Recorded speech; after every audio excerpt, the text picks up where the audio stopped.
Ils passeront aussi bien les festivités de la Nativité que celles de Nouvel An loin de leur famille.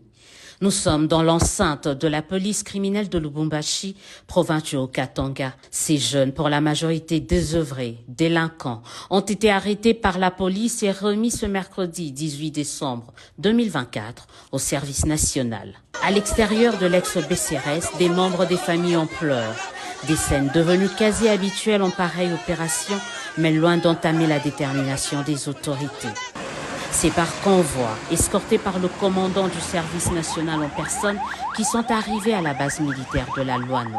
Ici aujourd'hui, ils sont 270 qui partent. Je vous annonce que le week-end, nous allons faire 2 rotations en provenance de Kolwezi. Donc le week-end, ce sont les jeunes de Kolwezi qui vont partir parce que la province est en train de s'organiser aussi, de mettre la main dessus. 2 rotations vont partir. Non, ce n'est pas une prime à la délinquance. Parmi eux d'ailleurs, vous voyez qu'il y a même des volontaires. Il y en a qui s'engagent volontairement à servir au service national. Ce n'est pas une prime à la délinquance. Nous avons un programme, nous sommes en train d'y aller étape par étape. Le moment viendra où nous allons vraiment nous engager à prendre des volontaires. Plusieurs centres sont en construction, vous avez suivi le gouvernement et le commandant suprême s'engage. Vraiment, la volonté politique est là, le moyen va être mis à disposition pour que plusieurs centres, Cassès c'est un centre pilote, que plusieurs centres soient créés et qu'on encadre plusieurs de nos jeunes. Le sourire que certains arboraient au départ a disparu lors de l'embarquement à bord de ce cargo. C'est le volet paramilitaire de leur formation qui est déjà en action, destination Mbujimaï. Mais est-ce que ces opérations sont dissuasives? Le général-major Jean-Pierre Kassongo-Kabouik répond. Vous avez des réponses dans la ville ici. Vous avez vu lorsqu'on faisait le convoi, les gens acclamaient parce que les gens étaient contents. Les gens estiment que lorsqu'ils partent, il y a quand même la calmie dans la ville. Moi, mon humble avis, je pense que le travail que nous sommes en train de faire est en train quand même d'apporter des solutions à certains problèmes.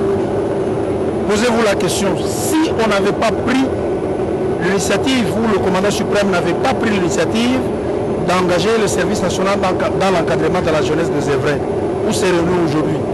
C'est vrai, l'ampleur n'est pas... Le problème est encore... il est encore immense. Mais on est en train d'y aller mollo.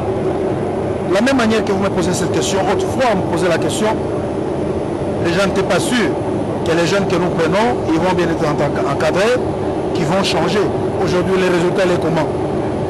Un très bon résultat. Ces jeunes, totalement réinsérés dans la société, ils sont fiers de servir au service de la nation. 1 heure après, les voilà ici, en train d'atterrir à l'aéroport de Bipemba dans le Kasaï oriental. Après quelques heures de repos, ils prendront place à bord, cette fois-ci des camions, pour rejoindre Mamboa à Kanyama-Kasese.